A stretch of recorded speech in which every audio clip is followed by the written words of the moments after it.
So, Red Bull Racing, we all know how harsh they are on their drivers. We know that they have kicked some drivers from the Red Bull program, such as Daniel Kvyat, Pierre Gasly. People believe that soon Alex Albon will be kicked, but today I'm going to share my opinion on why I don't think Alex Albon will be kicked from the Red Bull program.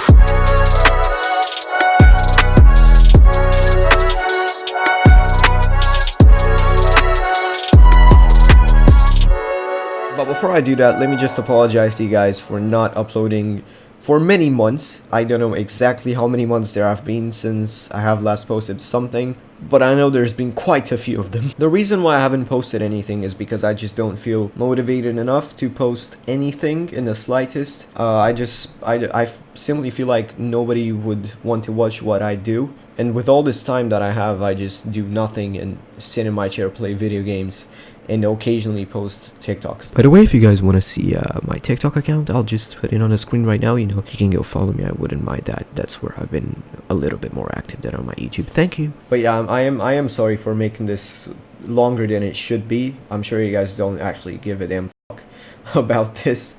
But yeah, with that being said, let me just get into the video. So like I've said in the intro, a lot of drivers have been dropped from the Red Bull driver program. Two of these drivers were actually pretty lucky because they only got dropped from the main team, that being Red Bull Racing, down to the B team, then Toro Rosso, now AlphaTauri. These drivers are Danny Kvyat and Pierre Gasly. Kvyat got dropped after a full season and I think 5 or 6 races. I don't know exactly how many of them were in the 2016 season, but either way, he got dropped after, funny enough, outscoring his teammate Daniel Ricciardo in 2015, but only then to come crashing into like every single driver on the grid in 2016, and that ultimately left him out of a Red Bull seat after being replaced by an 18-year-old Donny from Holland. And I think we all know how that one worked out. And Gasly, on the other hand, got dropped after not even completing a full season with the team. I mean, to be completely honest, it is pretty sad for the guy. I mean, he had a very good 2018 season with Toro Rosso. Then 2019 hit, and together with 2019, Pierre hit the barriers of a few tracks and ultimately cost Red Bull quite the piece in damage. And what did Red Bull do? They replaced him with the guy who broke more front wings than Kvyat hit Vettel in 2016.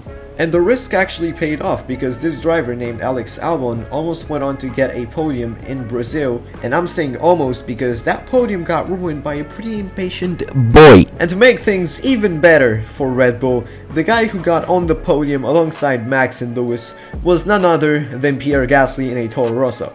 You just can't write this. Like, imagine being Red Bull and having the guy who you dropped get a podium with the B team. Like, that is a big f you towards Red Bull from Pierre. Albon must have been like, my god, what have I done? Jokes aside, Pierre did get pretty lucky in that race, but he still drove an amazing race to get himself into that position in the first place. But yeah, fast forward to this year and, well, to say the least, Alex has been struggling with finding pace in the RB16 car, while his teammate Max Verstappen even won a race back at the British Grand Prix. And now a lot of speculation has come up regarding Alex's seat for next year. The main candidates for replacing Alex are mainly Sergio Perez and Nico Hülkenberg, but one is more likely to get in that second Red Bull seat over the other one, and that is Sergio Perez. And in fairness, I would have preferred Nico to get into that seat, but you know, it is what it is. Sergio is extremely consistent. He's a very good driver. He is Red Bull's prime candidate in order to score points. But let's not forget that Alex at the same time is also a very talented driver, and he's just been very unlucky because of the car that he's driving. I mean, the RB16 is literally made for Max Verstappen and Max Verstappen only. And even with the car being made after his teammate, who even won a race, Alex managed to get 2 podiums this year, one in Bahrain and one at Mugello in Italy. And to make things even better for Checo, because he retired in Bahrain, Alex got the podium, which could very well have sealed his place in Red Bull for next year, and this is my next point. Red Bull want to give Alex the opportunity to claim that seat for next year.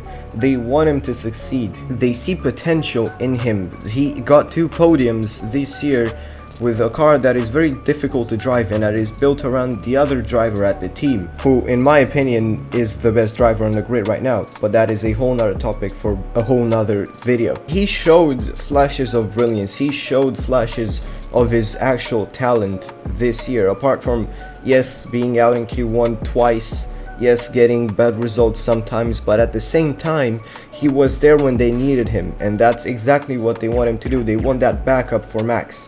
And I'm not saying Checo or Nico will not fulfill that role.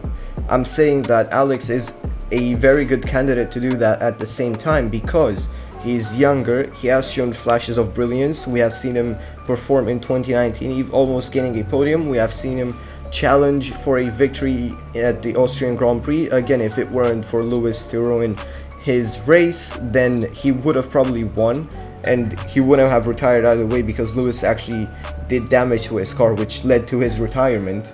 He could have also won in Turkey, but that is driver error, it is his fault, but he was in that position, and Red Bull want him to do that. He is fulfilling the role, and that's why I feel like he will be staying next year. Another argument could be that he is Thai and Red Bull have connections with some owners or something like that, that they're from Thailand. I don't know exactly what the situation is, but I think it is run by some Thai third person, or there's some connection between Red Bull and somebody from Thailand with a lot of money. So I suppose that could also be a reason for why they would keep him. But the fact that some higher grade in the team wants him to be there does not mean that he's not talented and he's just a pay driver. Alex, like I've said in the last 2 minutes of this video or whatever, he's a super talented driver. I think they should keep him because he showed great potential this year and last year as well.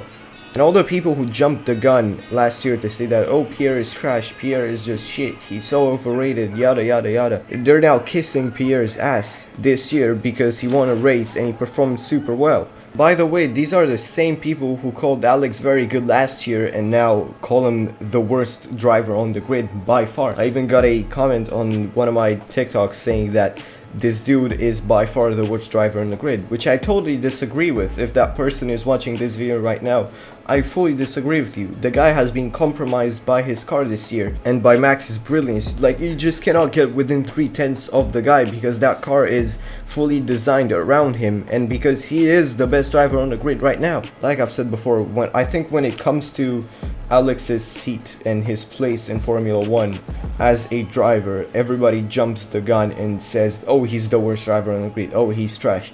And like I've said before, these are the same people who called Pierre trash last year and now kiss his ass when he gets whatever points for AlphaTauri. And I'm not saying Pierre is bad, don't get me wrong, he's a very talented driver. I think he is on par with Alex, or rather Alex is on par with him. I think it's just that both of them have been compromised by Red Bull and both of them have been overshadowed by Max's brilliance.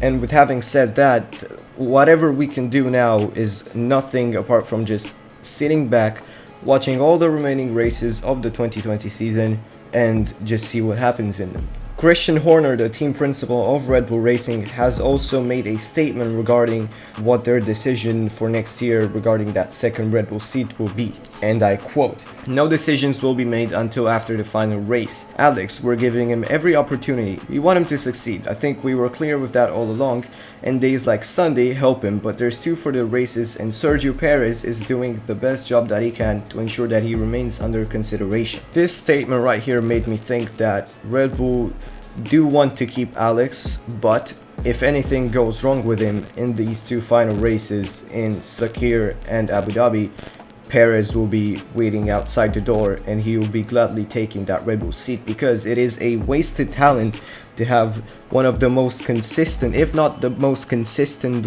driver on the grid right now be without a seat. It just goes to show you how much talent there is on the grid right now and how much talent is waiting to come into Formula 1, because we have Mick Schumacher, who is almost signing for Haas.